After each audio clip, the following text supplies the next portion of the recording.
4 de noviembre, miércoles de la 31ª semana del tiempo ordinario.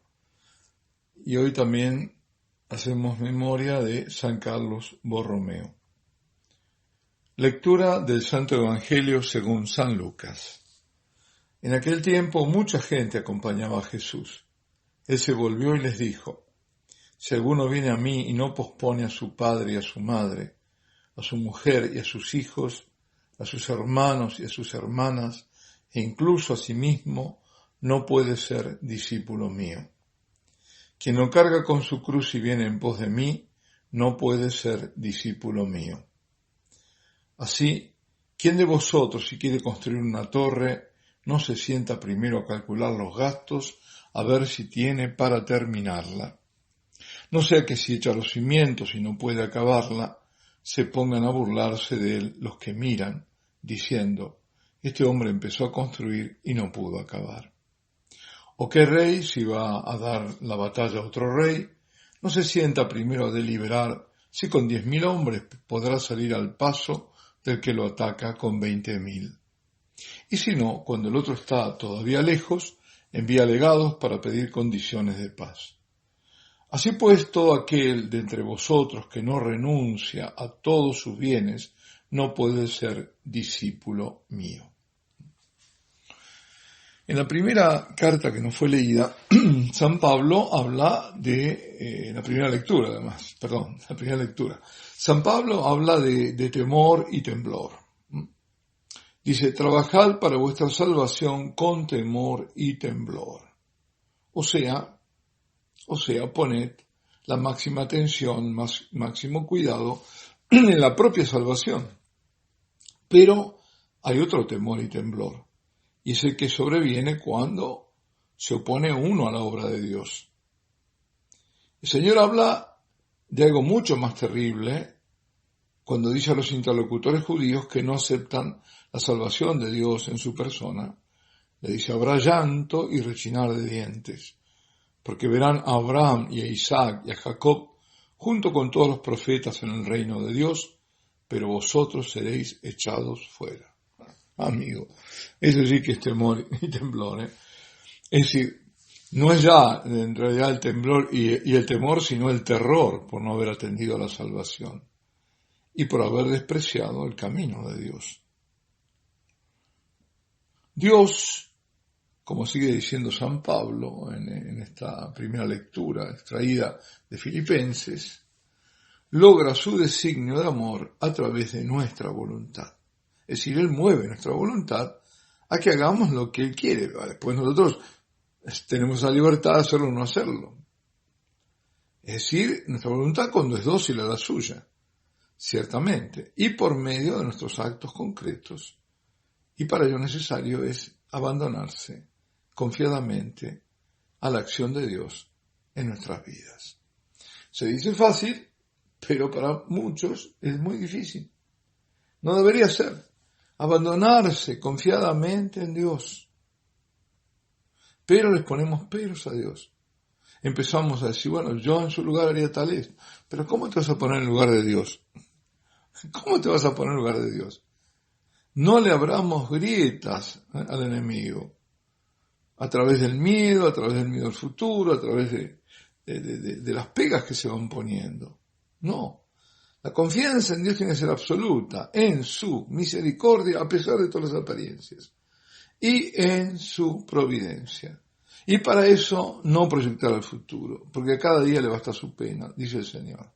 Si yo empiezo a mirar, las cosas están muy feas, esto está muy negro, y empiezo a seguir noticias de aquí, noticias de allá, prensa amarillista, de este lado, y entonces me empiezo a temblar las piernas, y ese es el temor y el temblor que no debo tener. ¿Y por qué? Porque me metí en eso, porque entonces empiezo a imaginar un futuro que me ahoga, que no va a tener salida. No, le estoy haciendo jugar al enemigo. El salmista, el salmo de hoy también habla de temor y temblor, pero desde otra perspectiva. Él ha puesto toda su confianza en Dios y está a Dios unido, y por eso se dice él mismo: a nadie de temer, ni nadie me hará temblar. Ahí está la cosa. Es el Señor la luz de su vida y su defensor. Y nosotros en Jesucristo tenemos nuestra defensa. Él es quien nos cuida y por quien recibimos al Espíritu Santo, que es el otro defensor, el otro que aboga por nosotros, el otro paráclito. ¿Qué eso significa paráclito? Significa el que está a nuestro lado, el abogado, el defensor. Y es el Evangelio de San Juan que habla del otro paráclito. Y lo hace ¿en qué circunstancia? En el ámbito de la última cena.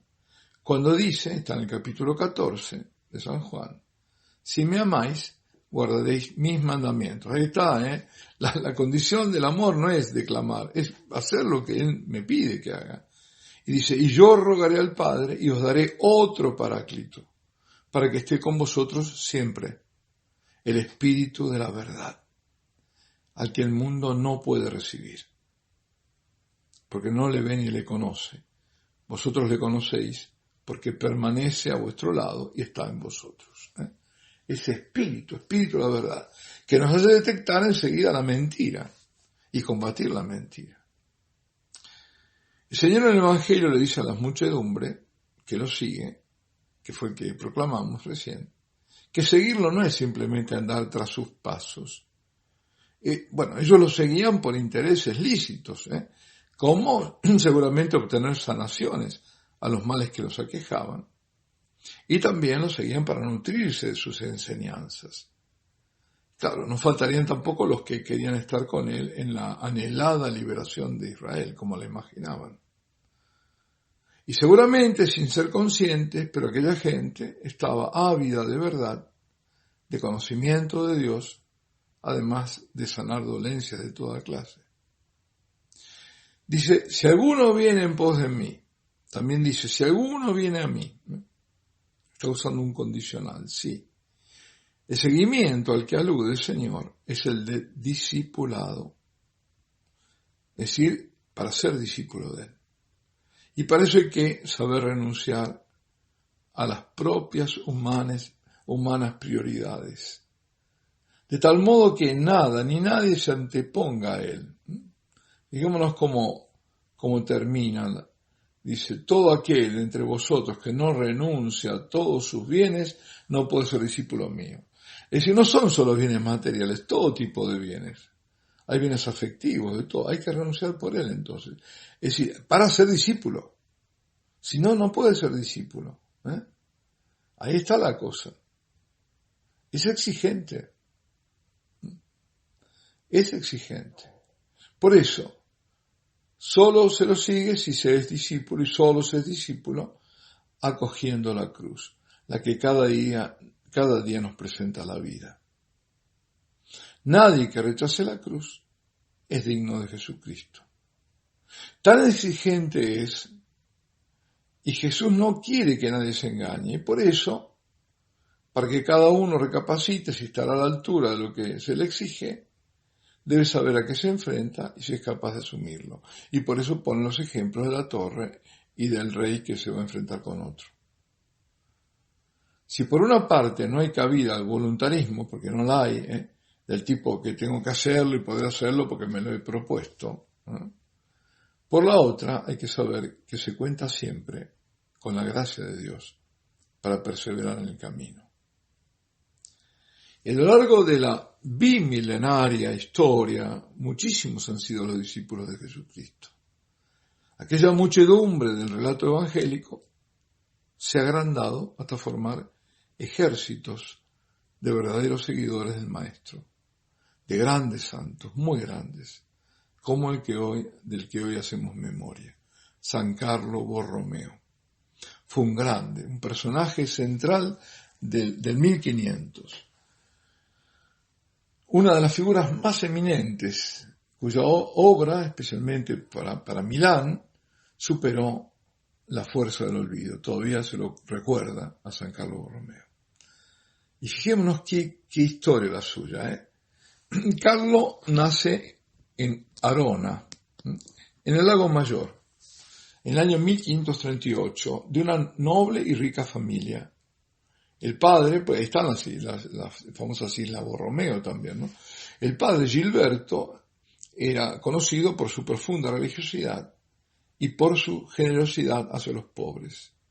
También la madre, Margherita, era una mujer muy pero muy pía, que lamentablemente muere cuando Carlo tiene apenas 9 años. Cuando tiene 12, Carlo es nombrado comendatario de una abadía benedictina de Arona, y que eso le daba una renta de 2.000 escudos, y 2.000 escudos es una cifra considerable. No obstante la edad, sin embargo, el muchacho, 12 años, ya tenía las ideas claras. ¿Y qué hace? Apenas recibida la investidura, corre al padre para decirle que había decidido gastar todo ese dinero en ayuda a los pobres. Cuando tiene 14 años, va a estudiar primero a Milán, luego a Pavía, llevando consigo solo una pequeña suma de dinero. Pero a él esta condición de estrechez económica, relativamente a su rango, no le pesaba tanto. En la condición de estudiante se reveló también muy pronto, muy talentoso, sus numerosos talentos, una grande inteligencia, un carácter tenaz, reflexivo. Lo llevaba siempre todo a lo esencial, no se perdía en banalidades, en experiencias superficiales. Y era jovencito. En 1559 se doctora. Tenía solo 21 años. En Roma, entre tanto, es elegido un nuevo papa, Pío IV, que es Gianangelo de Medici, uno de los Medici, y que era tío suyo, materno, por parte de la madre. Así que el papa lo llama a Roma junto a su hermano Federico. Y en el caso de este papa Pío IV, nos encontramos ante un raro caso de nepotismo, pero positivo para la Iglesia. Porque el papa inmediatamente promueve a sus 2 sobrinos, a Federico, que le da la carga de capitán general de la Iglesia, y a Carlo, que no tenía aún 22 años y que fue nombrado cardenal.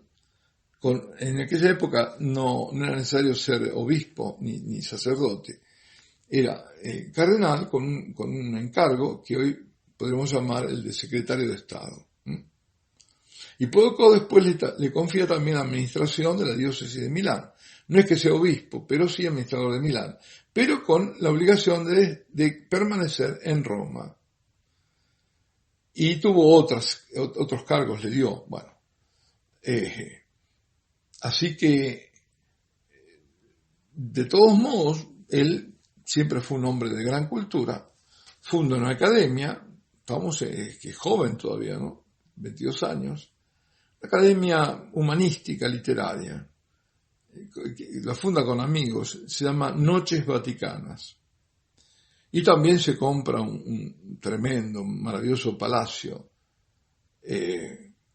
con servidumbre, organiza fiestas y recibimientos fastuosos. Eran los tiempos, hay que ubicarse en los tiempos, y no era por vanidad, sino porque le parecía oportuno por el cargo que tenía, por la fama y el decoro de la familia también de la cual provenía. Pero, ¿qué pasa? Las vueltas, de golpe muere el hermano, Federico, y este hecho lo hace cambiar radicalmente de vida. Interpreta esto como un signo de parte de Dios para reformar su vida, aún en sentido más evangélico, y cambia radicalmente a Dios, a los fastuosos recepciones, a las diversiones, aunque eran moralmente lícitas, porque no, pero a Dios, a las noches vaticanas, que era un cenáculo de cultura religiosa, reduce el propio tenor de vida, intensifica la penitencia, los ayunos, las renuncias, y retoma su propia formación teológica y pastoral. Y el Papa ve todo esto perplejo, porque ve una transformación, se está volviendo una seta, dice, ¿no? Lo quería muchísimo, lo llamaba mi ojo derecho, ¿no? Es decir, tenía predilección por este sobrino. pero decía, esto no, es demasiado exagerado. Y incluso lo reta, le grita, y piensa que todo ese excesivo celo ascético se debe a los consejos de sus directores espirituales y al influjo de personajes contemporáneos como Ignacio Loyola, como Cayetano de Thiene, como Filippo Neri. Qué casualidad que todos estos han sido y son santos de la Iglesia, ¿no? Y el Papa trata de desalentarlo, lo reta, pero lo deja hacer. Y al final, el Papa, no se lo imaginaban esto, lo imita. Él también se convierte, para decirlo de alguna forma. Bien. Pero el mayor mérito de Carlo Borromeo fue convencer al Papa de retomar el Concilio de Trento, que había sido suspendido en el año 1555. Y terminó muy bien, pero gracias sobre todo, más que al Papa, al mérito es de Carlo. Él fue gran organizador e inspirador para que terminara bien el Concilio de Trento. Y luego, en 1563, lo ordenan sacerdote, poco tiempo después obispo, y entonces él quiere realmente ser el pastor de almas de su diócesis de Milán. Y ahí el concilio había terminado, había que asegurarse el sucesor de Pío IV, que tuviese la intención de continuar la reforma, y Carlos creía en la acción del Espíritu Santo, sí, pero también en la acción propia, ¿no? Lo que él pensaba que puede ser útil. Así que al viejo y enfermo tío le sugiere que nombre nuevos cardenales para el futuro cónclave. Debía promover solo aquellos que eran favorables a la reforma de la Iglesia querida por el Concilio de Trento. Y le pidió presidir como legado papal el Consejo Provincial que se tenía en Milán. Pero a poco tiene que volverse, se volvió a Roma en compañía de Filippo Neri, porque el Papa estaba ya al final de su vida y muere Pío IV entre los brazos de su sobrino Carlo Borromeo. Poco después muere en enero de 1566, es elegido el cardenal Michele Ghislieri, dominico, favorable a la actuación del Concilio de Trento, que es justamente el Papa de Lepanto, ¿no? De ahí, a partir de ahí, además, como era dominico, vestía de blanco, a partir de ahí los papas visten de blanco. Bueno. Así que en abril del 1566 llega a Milán, donde inmediatamente inicia una gran obra de reforma. Según el Concilio de Trento, fue un organizador genial, un trabajador incansable, tanto que Filippo Neri lo exclama de él, pero este hombre es de hierro, dice. Organiza su diócesis en circunscripciones, bueno, hace un montón de cosas que no voy a detener detalles, pero es un organizador fenomenal. Crea el seminario mayor, el seminario menor, en fin. Y visitas a todas las parroquias. Hay que tener en cuenta que la diócesis de Milán era enorme, iba hasta el Véneto, iba hasta Suiza, era enorme, pero no hay ángulo que no lo haya recorrido. Encuentra dificultades en la reforma, hostilidades, intentan matarlo, no escapan a las muertes, le disparan, ¿no? Pero donde se ve el espesor de su personalidad de pastor, de su amor más grande del pastor que da la vida por los amigos, lo muestra en ocasión de la peste del 1576. Sabiendo que la cosa era seria, hace un testamento inmediatamente porque sabe que puede morir. Y organiza la obra de asistencia, visita personalmente a los que habían caído víctimas de la epidemia y ayuda a todos, tanto que lo llama la atención el Papa, ¿no? Porque cuidado con lo que estás haciendo. No obstante, la actividad pastoral, Borromeo hace 4 viajes a Roma y 4 a Turín. Era muy devoto de la sábana santa, muy, muy devoto. Y justamente por él es que los Saboya traen de donde estaba, creo que estaba en Annecy, en Saboya, a Turín la sábana santa. Ahí fue el motivo, para que él, ya que estaba cansado, no tuviera que hacer un viaje tan largo. Ese fue uno de los motivos, no fue el único. También tenían miedo de los franceses, que era un motivo político. Bueno, a causa de su actividad pastoral, de sus frecuentes viajes, de las continuas penitencias. Otra de las cosas, para terminar con la peste, hizo la procesión del Santo Chiodo, y ahí terminó la peste. Santo Chiodo es lo que está en el domo de Milán, es uno de los clavos de la cruz. Bueno, así que se gasta su vida, su salud, empeora rápidamente, la muerte lo encuentra muy, pero muy preparado el 3 de noviembre de 1584. Y su culto se difunde rápidamente, y también la canonización es de 1610 por Pablo V. Bueno, aquí nos detenemos. Alabado sea Jesucristo. San Carlos Borromeo ruega por nosotros. Y la bendición de Dios Todopoderoso, Padre, Hijo y Espíritu Santo, descienda sobre vosotros.